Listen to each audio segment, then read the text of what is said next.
Last week, we took some time and looked at the Gospel of Matthew. And we looked at the fact that as Jesus spoke of himself, that he oftentimes referenced his power and his deity. That there wasn't the emphasis on the compassionate kindness. There was the emphasis on, I'm the Son of God. I'm going to judge you. You best be listening to me. You better be hearing the things that I'm asking of you. And then as that book ends, Jesus makes that final claim that all authority has been given to me on heaven and in earth. So you need to be going and you need to be telling people about me. So as we began the year and continue to look at what would Jesus teach, we found out that Jesus would teach us to think. He does not want a robotic religion. He wants one that controls our minds. He would want us to trust, that we would give our hearts to him. He would want us to learn to obey joyfully, not because we have to, but because we long to, because we want to. We've talked about serving. Jesus would want us to give ourselves to service. And the last thing we discussed is that Jesus would want us to grow. Now, in keeping with some of what we looked at last week, as well as another subject that was written on my yellow scratch paper, today I want to begin for us to consider that Jesus would want us to share him. And I think Jesus, if he were coming today to speak to modern audiences, he would want to remind us that the reason that we have been saved is so that we can tell others that we've been saved. And that should be something that permeates our lives. Those who have elected to follow after Jesus and have sought to obey him have discovered life to the full, is what Jesus says in John chapter 10 and verse 10. And as a result of finding that life, we recognize that we've been saved by grace. We also recognize that we have been saved for his purpose. And one of the purposes to which we have been called is each of us have been called to be a euangelistes. As a euangelistes, we have all been called to be a bringer of good tidings. Usually translated evangelist. That's a lot easier to say. It also means one who heralds salvation through Christ. But the term's focus is not so much on the messenger as it is on the message. There is a word, kurux, which is usually used for preacher, and that refers to the one doing the proclaiming. But an evangelist has to do with the message. Now, let's look at a passage of Scripture that we're all familiar with. A great wave of persecution began that day. This is talking about the day that Stephen was stoned. Sweeping over the church in Jerusalem, and all the believers except the apostles were scattered through the regions of Judea and Samaria. Some devout men came and buried Stephen with great mourning. But Saul was going everywhere to destroy the church. He went from house to house, dragging out both men and women to throw them in prison. But the believers who were scattered preached the good news about Jesus wherever they went. I think every translation, at least that I'm familiar with, uses the word they preached. They were scattered and they preached. They were scattered and they preached. But guess what the Greek word is? They were evangelists. They scattered with the good news. They scattered, and as they scattered, what was in their heart wasn't the death of Stephen, wasn't the persecution of the church. What was in their heart was the good news of Christ. And so they scattered with that good news. Mark chapter 15, as Jesus was getting into a boat, the man who had been demon-possessed begged to go with him. And Jesus said, "No, go to your family and tell them everything that the Lord has done for you and how merciful he has been."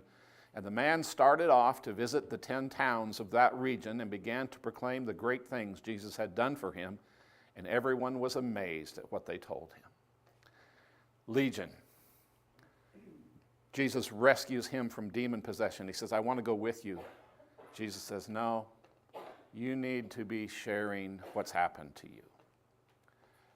So he went and he began to do that. I believe that none of us would disagree that our own rescue from a meaningless existence has brought us to a place where we should be motivated to share what we found just because of what we found. In other words, there shouldn't need to be a lot of other motivation than the fact that we've been rescued. You know, in Matthew chapter 13, in that chapter where Jesus has all these little parables about the kingdom, one of his parables is the kingdom is like the treasure that was buried in a field, and a man discovers the treasure, and what does he do? He sells everything that he has so that he can buy that field. Why? Because the kingdom is a treasure. And all of us who are part of the kingdom have experienced that treasure. And so I don't think that any of us are going to disagree. That should be a big motivation in our willingness to tell what great things have happened to us. But even with that strong motive, sharing the joys that we have found in our rescue with other people, oftentimes we find that people have difficulty relating to what it is we're talking about, what we're offering them, that sometimes it just does not make sense.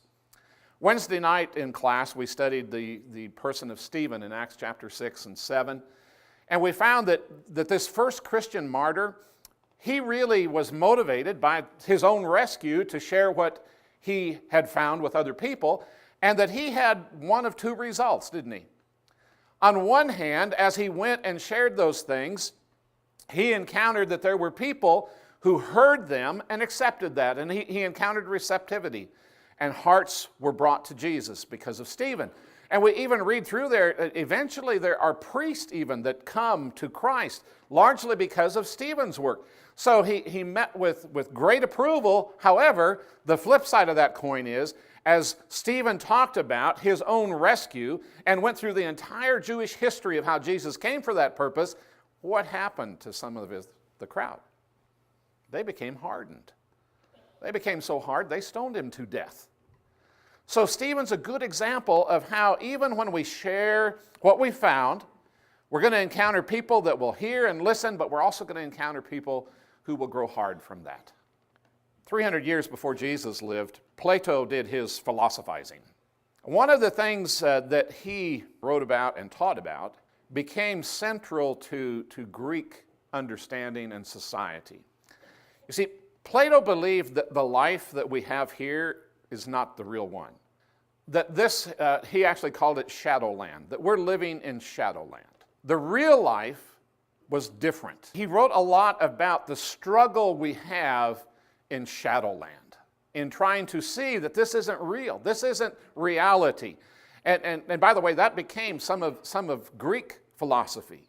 And that's why they were so willing in the Roman world to hear new things. Paul could get an audience at Mars Hill because this isn't real. We're looking for what is real. So they would listen all the time. But largely Plato is the one that laid that groundwork for that society at that time. One of the things that he wrote is called The Analogy of the Cave. I actually found online a claymation of this, and I want to play this clip because it illustrates so profoundly the difficulty we have when we want to share what Christ has done with us, the difficulty other people have in understanding maybe even what we're talking about.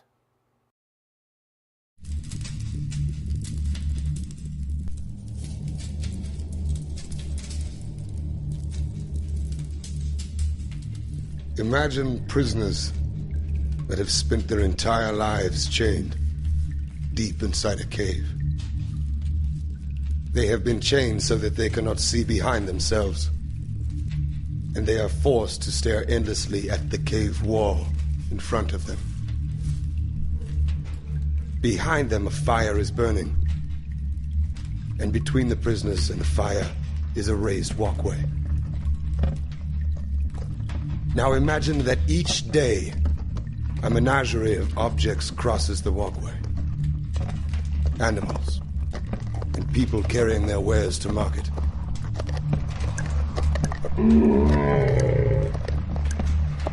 Their shapes create an intricate shadow play on the wall in front of the prisoners. This is the only world that the prisoners have ever known. The shadows and the echoes of unseen objects. Now, Imagine that a prisoner is released.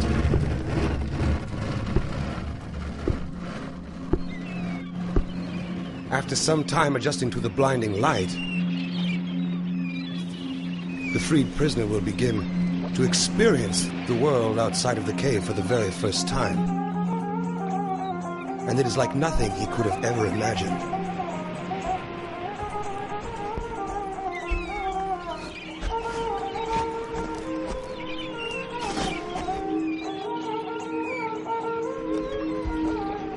With his new perception of the world, the man will of course want to return to his friends to share his incredible discoveries. But the prisoners cannot recognize their old friend. He appears as all things do. His voice is a distorted echo, and his body is a grotesque shadow. They cannot understand his fantastic stories of the world outside of the cave. To them, it will never exist. This, of course, does not make the world outside of the cave any less real.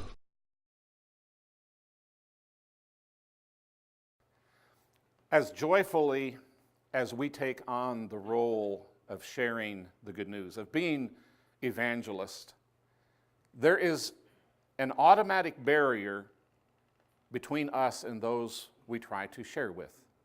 And that is so powerfully illustrated in what we just saw. I remember as an 11-year-old, the day after I was baptized, going to school, and I remember telling all my friends, I was baptized last night. And guess what their response was? So, I went through catechism when I was 8. What's the big deal? And it was just exactly like that. No concept. No concept. And you've encountered that. You've tried to share some spiritual truth, and people don't even understand what you're talking about. So I think a good place to begin with this lesson from Jesus on sharing is with some things that maybe help bridge that gap. Paul Rogers, he had been at Centerville, Tennessee, at the same congregation. When he passed away, he'd been there for 48 years. At the time that he wrote this article that I'm citing, he had been there 27 years. So it was some time ago that he wrote this article. A town of 4,000 and a congregation of 800. So it gives you some idea that this was a body that was working well together, that knew some things about sharing their faith. In a Brotherhood publication, Brother Rogers shared 8 principles which he thought were vital to being able to share what has happened in our lives because of Christ in a cave-like world.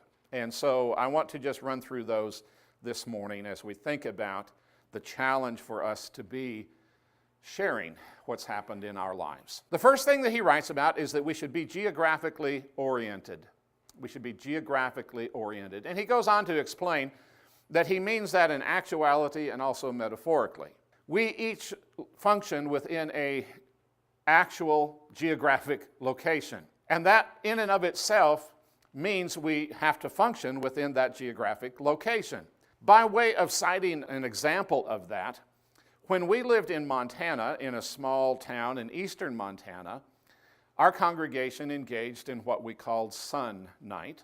On a Wednesday night a month, we went out and visited new parents and people who were in grief and suffering from grief.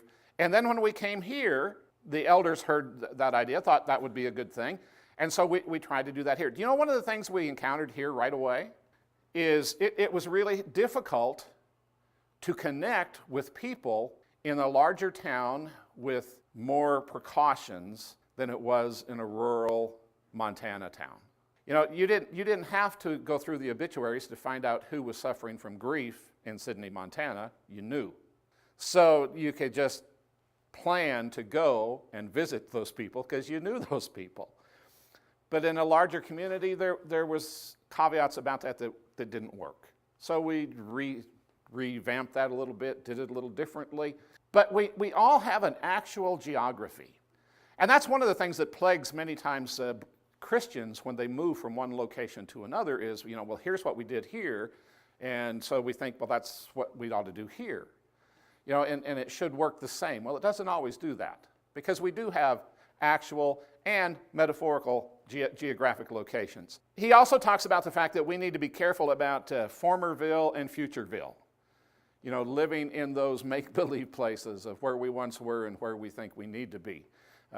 That's not being geographically centered. Paul's philosophy in ministry was to forget what lies behind and to press on towards what lies ahead. Jesus even said, don't be anxious for tomorrow. Each day has enough issues of its own. So we need to focus on the now and on the where we are. The second thing he offered is that we need to be an island of integrity. We need to be an island of integrity. You see, when people can't understand spiritual things, they will understand us. And if we don't represent integrity to them, they're not going to listen and not even going to try to understand things that they can't comprehend without that integrity being there. Peter will write, "Dear friends, I urge you as aliens and strangers in the world to abstain from sinful desires which wage war against your soul." So he says, you need to fight against sin. As Christians, we need to make a bold stand. But look at what he then says.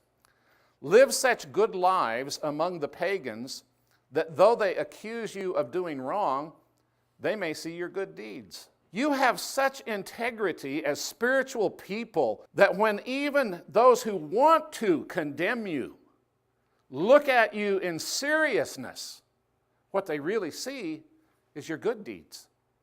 They can't make the accusations of the sin in your life because you've done everything you can to get that out of your life.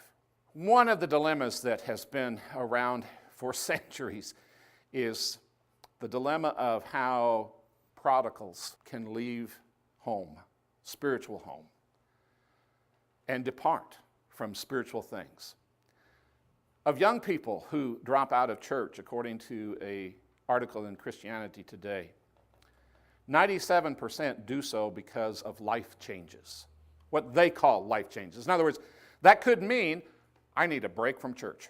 And so a life change to them is, I need to cut this off for me. It could also mean, going away to college. It could be work interfering. Those were things that they said, these are reasons why that I no longer go to church. 52% said they changed their view of Christianity, and that has affected their social outlook, that they only want to please others anyway, those who go to church, those who have faith. One of the sad ones was, I just have no desire to be affiliated with that. I have so altered my view of things that I don't even want to be tied into that spiritual background. And 52% said because of unfriendly and hypocritical church members. So here's some of the reality. If we're losing over half of our young people, and some of the reason they're saying is because of our lives, our integrity is vital to sharing the gospel. And we prove that ourselves. We must be people of spiritual integrity if we intend to overcome some of the gap that exists between us and those who live in caves. We need to instruct and inspire without adopting the role of an enemy. We need to be people who understand that God has given us truth, and our quest is to live that truth, to understand that truth, to practice that truth. And I appreciated Dwayne's prayer because he even mentioned we attempt to do that as well as we understand. We don't have a corner on everything. We haven't understood everything perfectly, but our attempt is to respect the truth and to administer ourselves to the truth that's been revealed. Oftentimes, if we think we have understood, when we try to share that, it's easy for us to take on a debate mentality. We become enemies by the way in which we maybe choose to proclaim that truth. T.B. Larimore said, always hold the line, but never hack toes or chop fingers on purpose. So it is important for us to be people who understand God's truth, but we don't need to go around hacking people up with that truth. So we need to make sure that we share that truth, but not in such a way as to be enemies. You know, Ishmael's a good example of someone that was an enemy. It's prophesied of him that he's going to be a wild donkey, that he will raise his fist against everyone and everyone against him. And there's some folks, that's their approach to sharing Christ. I've got the truth and I'm going to pound it into you. That's not going to be effective. The fourth thing that Brother Rogers shares is that we need to become involved in the real pain of real people. We need to become involved in the real pain of real people. When in a mess, people are often more intuitive about the need for a Messiah. And we need to understand that few of us opened our spiritual eyes until we were in a position that we were forced to open our spiritual eyes. Most of us were in some kind of a mess when we opened our vision to learn something new. John 4, Jesus becomes involved in the messy life of a Samaritan woman. Go get your husband. Oh, I don't have a husband. You're right. You don't. You've had 5 husbands. And the man you're not with is not your husband. Goes into town. Come see a man who told me everything I ever did. And as a result, it says of that village that many believed. Why? Because Jesus got involved in a messy life. Or remember John chapter 8? That woman is drugged in front of a number of people to be stoned by some arrogant, self-righteous Jews. And Jesus writes in the ground, and one by one, beginning with the oldest, they begin to just filter off. Why? Because Jesus got involved in a messy life. But it wasn't that Jesus just said, hey, your messy life's okay, because he told that woman, go now and leave your life of sin. Number 5, convey an image of optimism and joy. Convey an image of optimism and joy. People don't want to share in your misery. You know, really and truly, if Christianity makes you miserable, please don't tell anybody. People don't want your misery. They want what brings you around to a spirit of optimism and joy and purpose. That's what people need. They don't need another depressing thing. As we think about that, rejoice in the Lord always. I will say it again, rejoice. Psalm 100, shout for joy to the Lord, all the earth, worship the Lord with gladness. Come before him with joyful songs. What is the outcome then, brethren? When you assemble, each one has a psalm, has a teaching, has a revelation, has a tongue, has an interpretation. Let all things be done for edification. It's all about building ourselves up. It's all about optimism and joy. Number 6, provide a warm fellowship. Provide a warm and loving fellowship. This is a friend of mine who lives in Libby, Montana. And yes, at the time, that is the largest bull elk ever taken in Montana with a bow. Terry's kind of a unique character. His dad was preaching in Libby, and his dad passed away suddenly. Terry was living there, and Terry decided to preach. So he stayed there and began to minister with that congregation. But Terry encountered, as many have, like Paul, he had to put up with some hardship from brethren. And all of a sudden, there were 2 congregations in Libby. And Libby's a small place. And Terry worked so hard that that would not happen. And at a lectureship in Bismarck several years, a couple years after that had happened, Terry was speaking, and he still couldn't even talk about it. I mean, just even having that thing enter his mind, very emotional, a big struggle for him. And in his lesson, he said, God's church is to be a sanctuary of peace. It's supposed to be a place where wounded people can go and be healed of their wounds and impact the world in the way he intended. The church is not supposed to be a place of perfect people. It's supposed to be a place where a whole bunch of wounded folks get together and accept each other and love each other and try to heal our wounds with each other. And then we step out into the world and say, guess what? We know the healer. We know the great physician. That's what we have to share, is our knowledge of the one who heals. If we claim to have fellowship with him and walk in darkness, we lie and do not live by the truth. But if we walk in the light, as he is in the light, talking about Christ, if we walk in the light, if we're outside of the cave and we're living in the light as he is in the light, then we have what? Fellowship with one another. We have a connectivity with each other that's based on what? A walk in the light. Not an enlightened walk, but a walk in his light. You see, we are healed by him. Number 7, we need to stand in contradiction to all that is evil.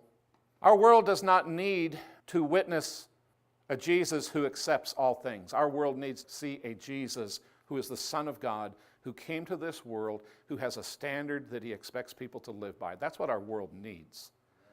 They don't like that, but that is what our world needs. And there are some people who will be challenged by that. We have, I think, mistakenly begun to believe that people who are locked into certain things are always going to be locked into those things and are never looking for any way or any challenge to get them out. Folks, I have to tell you, in 1973 probably, I had my first encounter with a homosexual man who said, "I don't want this. I want Jesus." We assume today that people who proclaim lifestyles like that are happy with themselves. Not necessarily true. Oh, there are some. But a few years back, a gentleman named Tim LaHaye, who you may recognize as author, wrote a book, and his book was entitled The Unhappy Gay, in which he outlined how many of these people are totally miserable. And some of what they're doing in their activity is trying to deal with the misery, and it's not working. And so it is, we live in a world filled with all kinds of activities that people are engaging in, seeking to find fulfillment, whether it's chemicals, whether it's relationships, whatever. And they're trying to find meaning in their life, and guess what? They're coming back empty. And so if we decide, as those who stand up for Christ, who represent Christ, we just need to be accepting to all things, we're not going to help people who are trying to find something else. So what we do is what we talked about last week. We do like Jesus did. We love everyone, but we stand for what Jesus stands for. And we teach what Jesus teaches. And so then we have what happens in Paul's Corinthian letter when he talks about homosexuals, and he talks about adulterers, and he talks about covetous people, and then he says, and that's what some of you were. That would never have happened if first century Christians weren't standing against evil. Psalms 93 says, your statutes stand firm. Holiness adorns your house for endless days. Colossians chapter 4, Epaphras, who is one of you and a servant of Christ Jesus, sends his greeting and is always wrestling in prayer for you. But look at what he's praying. That you may stand firm in all the will of God, mature and fully assured. Praying for the ability to stand firm. 1 Corinthians 15:58, as Paul ends the chapter about the resurrection, he says that we need to stand firm. Let nothing move you. We need to be grounded in those things. And then lastly, we need to share the good news of Christ. Paul said, I'm not ashamed of the gospel. Do you think Paul was ashamed of some of his brethren? If he was persecuted by some, I'm gonna say he was ashamed of some who put on the name of Christ or claimed to wear the name of Christ. But he wasn't ashamed of the good news. Folks, we need not let our disappointments in other folks make us disappointed in the gospel. That's good news. The gospel is the righteousness of God that's been revealed. Paul will tell Timothy, there are some people that when you teach them, they will be able to instruct others also. And I want you to find those kinds of reliable people, and you share this good news with them, because then they'll share it with other people. Jesus would teach us to be ready to share the wonders of his life with other people. Those opportunities to share will encounter an initial obstacle because cave dwellers have difficulty comprehending anything outside of the cave. We've looked at 8 things that maybe can help alleviate some of that understanding gap. To function in the geography in which we are, to be an island of integrity, to not come off as an enemy, to make sure that we get involved in people's lives even when there's pain and mess involved, to convey an optimism to them, to provide warm fellowship, to stand against evil, and then to share the great news that Jesus came to rescue us, to save us from ourselves.